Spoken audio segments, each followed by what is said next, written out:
All right. Hello, everybody, and welcome to the Rachel Z Project live. Oh my goodness. I have to just double check my settings here. Make sure I'm not too close to the camera. My mic is very, very close. I want my mic in the camera, but not too close to the camera. Okay, so today we're going to be talking about the topic of today's conversation. Just so actually I get you guys grounded in what we're actually even doing on this show. The Rachel Z Project is a podcast that I started, I think, a few years ago, maybe about a year ago now. And initially I made these really long essays where I was like talking about different topics that I found relevant in terms of my story of life, my life story, because I'm also working on a 6-part science fiction fantasy series, which encompasses a young adult novel, a movie, a comic book / graphic novel, as well as hopefully an RPG game. But that's all to say that I've learned in terms of creating videos that I want to make some more short form videos about little tidbits of stories and symbols and stories of empowerment, because the world is all story. And I went to school for English literature and psychology, and I now realize, because time is not linear, that I did that for a reason. I eventually became a digital project manager, and I worked with pharmaceutical companies and for one of the largest consulting firms in the world, but all came back around to running my own business with hubby, being a personal trainer, as well as Sorcerer Supreme, and sharing stories. I originally came here to do broadcast journalism, and so this is more like doing a news show for the universe, the multiverse. There seems to be, when I do my comic book readings, you can check that out on TikTok. I try to do that every week night, in the wee hours of the night. I'm trying to make it a little bit earlier so that I can go a little bit longer.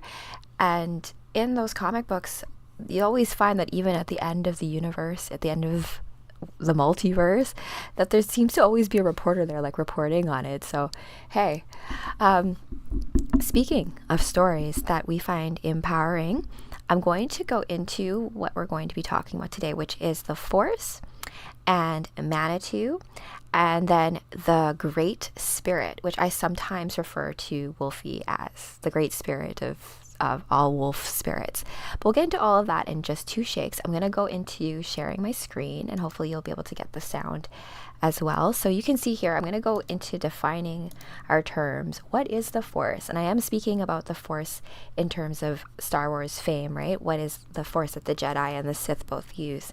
And in it, I'm on fandom. So I'm not sure if this is canon. Fandom's not necessarily specifically, but it's good because it just have some quotes. Oh, I can listen to this. The Force is what gives a Jedi his power. It is an energy field created by all living things. It surrounds us and penetrates us. It binds the galaxy together. Let's see if we can... The Force is what gives the Jedi his power. It's an energy field created by all living things. It surrounds us and penetrates us. It binds the galaxy together. Oh good. I'm glad I played that. Because that is old school Obi-Wan Kenobi, not Ewan McGregor Obi-Wan Kenobi. Okay, so the Force was an energy field created by all life that bound everything in the universe together. It was known by a variety of names throughout galactic history. It was called the Ashla by the Lasats. I'm not familiar. That's some stuff for like my nerd knowledge to look into. It by the Diogna Omi, the life current by the Mustafarians, the tide by the Luians, the sight by the Chiss, the life wind by the Zaphonians, the great presence by the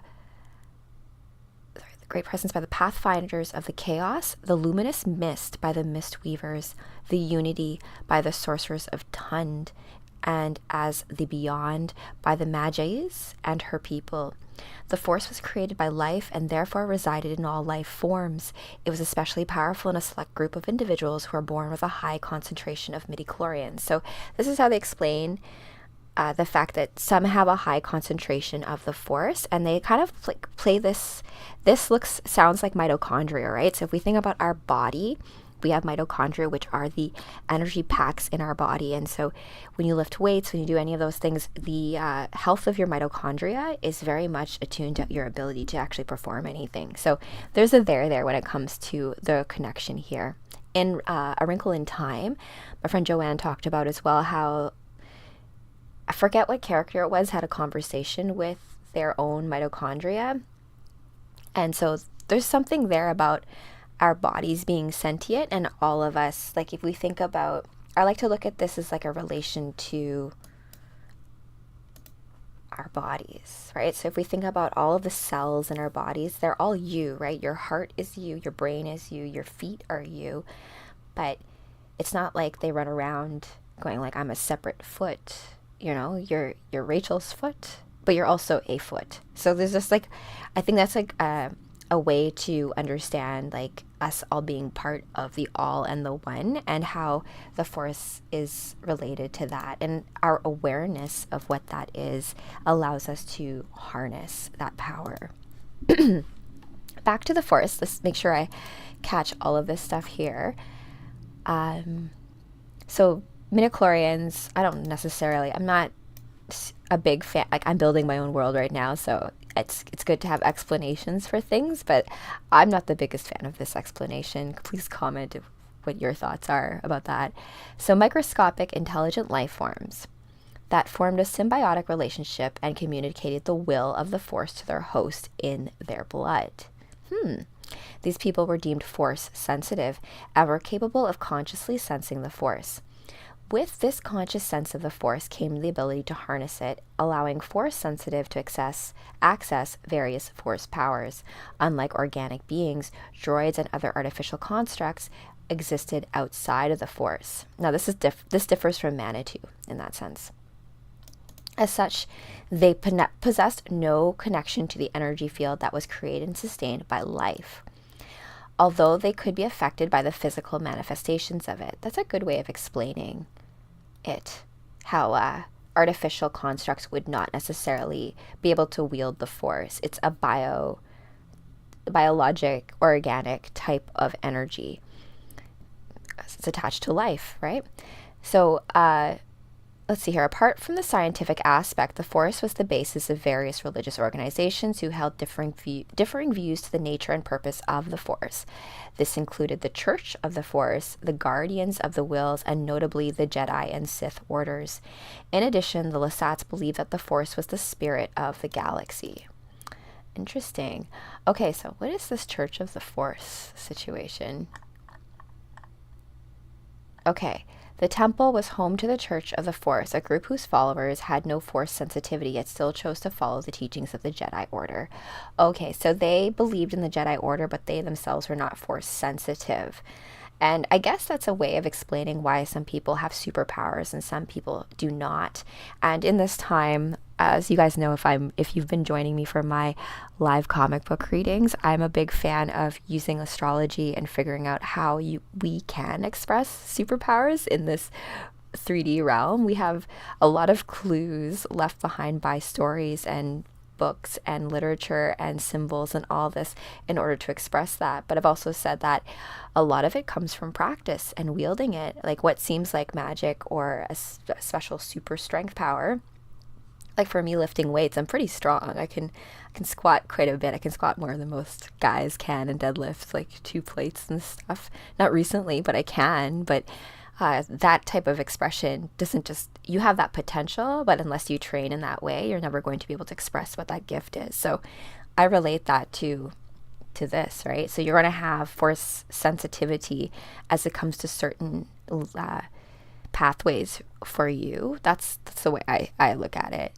Let's see here. So that's all I kind of want to talk about in terms of the force. We're going to keep this topic succinct. I just wanted to relate the force to the Manitou, because I was born in Manitoba, Winnipeg, Manitoba, the prairies, and in creating my book, my first book is actually about teenagers, and I had to pick a name for the high school. So I was like, okay, so I looked at Power Rangers, and they named their high school Angel Grove High School. And sacred groves have a lot of like weighted symbolic meaning in it. And Angel Grove, I'm like, what a great name. So I looked into Manitoba and the meaning behind Manitoba, and more importantly, the meaning behind Manitou. And we also have Manitoulin Island in Ontario, which I'm going to excuse me, read you a little excerpt from that site. So it's so funny. When you're writing nonfiction, right, when writing creatively, I always like to ground it in the real world, so that that fantastical story has like roots and stuff that makes sense, and it's a better bridge for those who are trying to come into this world. And so picking things like Angel Grove with Power Rangers, you're looking at guardians and sacred groves. Groves are when you have one type of tree, and trees are magical, of course, all of the same kind in an area, and it creates this grove. And depending on the type of vegetation and where it's located cosmically, it will be a grove related to a goddess or an energy like fertility, or perhaps a place that one would go for healing or things like that. So going to Manitoulin Island, because that would be the closest one to us, myself and Kevin are also working out where we want to do some DJ sets this summer, and what special sacred sites hold a lot of power in them that are just waiting to be activated. And so when we think of Manitoulin Island, to begin, the name Manitoulin has a sort of legend of its own. The Ojibwe and Ottawa people saw Manitoulin as the home of the Great Spirit. They believe that nature and its forces are represented in the spirit world by Manitous. So everything has, like, Manitou is very close to force, but there's some differing aspects. We'll get into that in just a sec. Superior to all the other Manitous is the Great Spirit, known around these parts as Gitche Manitou. And because of the Gitche Manitou's greatness, it was only fitting that this spirit would live separate and apart from all the other spirits. And now, remember, in other mythologies, this is a common thing where the creator god, the creator spirit, is not the only spirit. There are other aspects that come from that spirit. Like, this god creates other gods as well. So, important to note. No other place seemed quite as appropriate to serve as the home of Gitche Manitou than a great island lying in the north end of Lake Huron. Ooh. Oh yes, this island, we should go. So Lake Huron, the Great Lakes. And I have a whole thing that I'm having planned about the Great Lakes being dragons, because great large water bodies in Japanese mythology are typically dragons. So the Gitche Manitou has made the world's largest freshwater island its home ever since, lending part of its name to address its home, the Manitoulin Island. Translated literally, the name Manitoulin means God's Island, and a lot of tourists and locals would agree with that assessment. So the den of the Great Spirit, so like a den, and this is why I call Wolfie Great Spirit, the Great Wolf Spirit. This idea that everything has a Manitou, including machines, because it's all about the energy that we give it in our game of life and how we are in existence, right? As we're playing out this story with each other. So let's see if there's anything else I want to talk about here. Okay, so this just goes into different parts of Manitoulin Island, which I would recommend you go visit. But Manitoba also has that beginning part, Manitou, which means Great Spirit. And if you want to check out one of my other talks, I talk about how there's petroforms in the white shell in formations of turtles and such, which talk about that. So I have also some legends, because you know me, I love mythology, about Gitche Manitou. So we have different tribal affiliations that recognize the Gitche Manitou. Cree, Shawnee, Southfox, Kickapoo, Menominee, Ottawa. I didn't know Ottawa was a tribe. Interesting. Okay, and then there's all these different alternate spellings. Kitchi, Chi, Mindu, Kitchi. Oh, wow. Okay, so interesting. So plenty of stuff for me to choose from in terms of symbolic weight behind names. It looks like this name, man, in it is important as well. Something to think about when we think of mankind. And so this etymology how this is common through all, and we're talking about the Great Spirit, there's something in there. Even in woman, you have man. So something to think about. Let's see here. So the pronunciation varies by tribe. The Ojibwe pronunciation is Gichi Munitu. Munitu. Manitou. Munitu. Okay. Great Spirit, Sky Chief, Master of Life type, Creator God. So as I said, there's different types, and you have all the different, there's different types of Creator Gods as well, right? So you have Great Spirit, that which many tribes do, and Gichi Manitou is the Anishinaabe creator specifically. But oftentimes, Creator Gods are considered equivalencies. Even if we think about, how should I put this? Like, the gods that birth other gods, just because they're the creator of it, doesn't mean like you're like a standalone, ultimate authority, I guess. Okay, other things I want to read here are Gichi Manitou is, let me just move this over a bit so you can see. And I'm going to close this ad so you don't see that. Gichi Manitou is the great creator god of the Anishinaabe and many neighboring Algonquin tribes. The name literally means Great Spirit, a common phrase used to address God in many Native American cultures. As in other Algonquin tribes, the Great Spirit is abstract, benevolent, does not directly interact with humans, and is rarely, if ever, personified in Anishinaabe myths. Originally, Gichi Manitou did not even have a gender, although with the introduction of English and its gender-specific pronouns, Gichi Manitou began to be referred to as he. It is Gichi Manitou who created the world, although some details of making the world as we know it today were delegated to the culture hero Nana Bozho. I'm not quite familiar with that, so I'll look at that in a sec. Gichi Manitou, one of its many variant spellings, was used as a translation for God in many early translations of the Bible into Ojibwe, and today many Ojibwe people consider Gichi Manitou and the Christian God to be one and the same. Interesting equivalency there. They also have these fun stories here. Father of Indian corn, the corn gods, the golden god. There's a lot of symbology that's like really held within that. Because you think about the grain here, the prairies, they have like the grain fields. There's like some equivalencies there. I wanted to, let's see here. I'm not going to read any of these ones out. I instead I wanted to look at this, and because I am a big dance divination, when you're hitting your like feet against the ground as a way of getting communication from the divine, your higher selves, whatever you wish to call it. I was born in St. Boniface in Winnipeg, Manitoba, which is the place where Louis Riel was born, or around where Louis Riel was born, and I played in these fields, in this land, so this is why I feel like I have a connection to a lot of these stories. There's something there.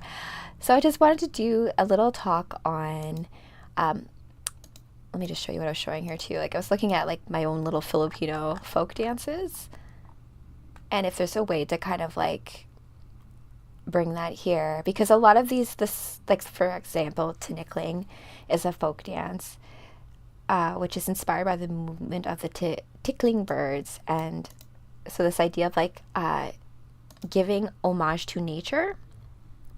And actually, wait, I need to finish with the Great Spirit, and then I think we can wrap up this conversation of the Rachel Z Project, where we talk about the Force and Manitou, and this idea of like harnessing the Great Spirit, which we are all connected to and we are all one with.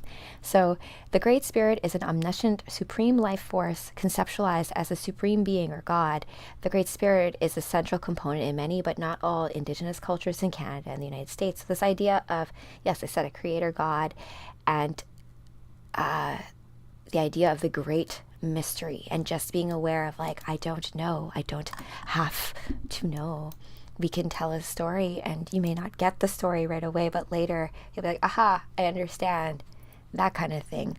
I look at it also as when you're learning things or knowing things, or when you're trying to learn a dance, right? And I say this when you're learning choreography, like, or if when I'm creating choreography, it's one thing to freestyle a dance, and it's quite another thing to listen to it and be like, okay, I'm going to now like create a movement that I'm going to like hardwire into the dance.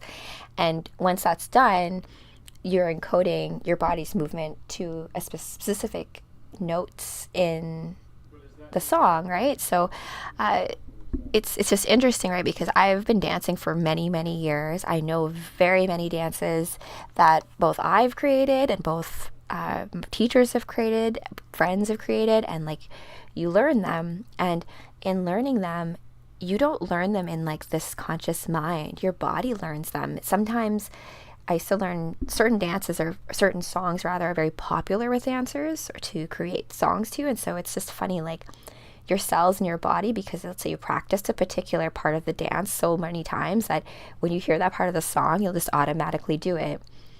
So you're not consciously thinking that. That's intel, that is data, that's something that just comes out of you, that's unlocked by a song. And that's kind of magical, isn't it? And if you have a lot of people know certain movements and you do that all at the same time and you're on certain ley lines energetically, there is something there in terms of us being able to harness the force, the great spirit, the Manitou of all things. So just some food for thought for you out there. I had some signs today as I was out in the park creating some dances, and yeah, there's some birds. So I felt like I was just going to break things up. I usually do these kind of conversations really late at night and then make them really long-winded and almost like too scripted because I'm like reading from something. So I just wanted to have this just be like a real organic conversation with you. I am your host, Rachel Sabrina, and this is the Rachel Z Project podcast. So I hope you enjoyed our topic of conversation today about the force, the great spirit, Manitou. And I'm eager to know if you've had any experiences with that, because I truly think that it's time for us to upgrade. It's time for us to level up. And what that looks like, we have not ever seen yet in this timeline. So I think we just have to be open to the many different ways that it can be expressed. All right, guys,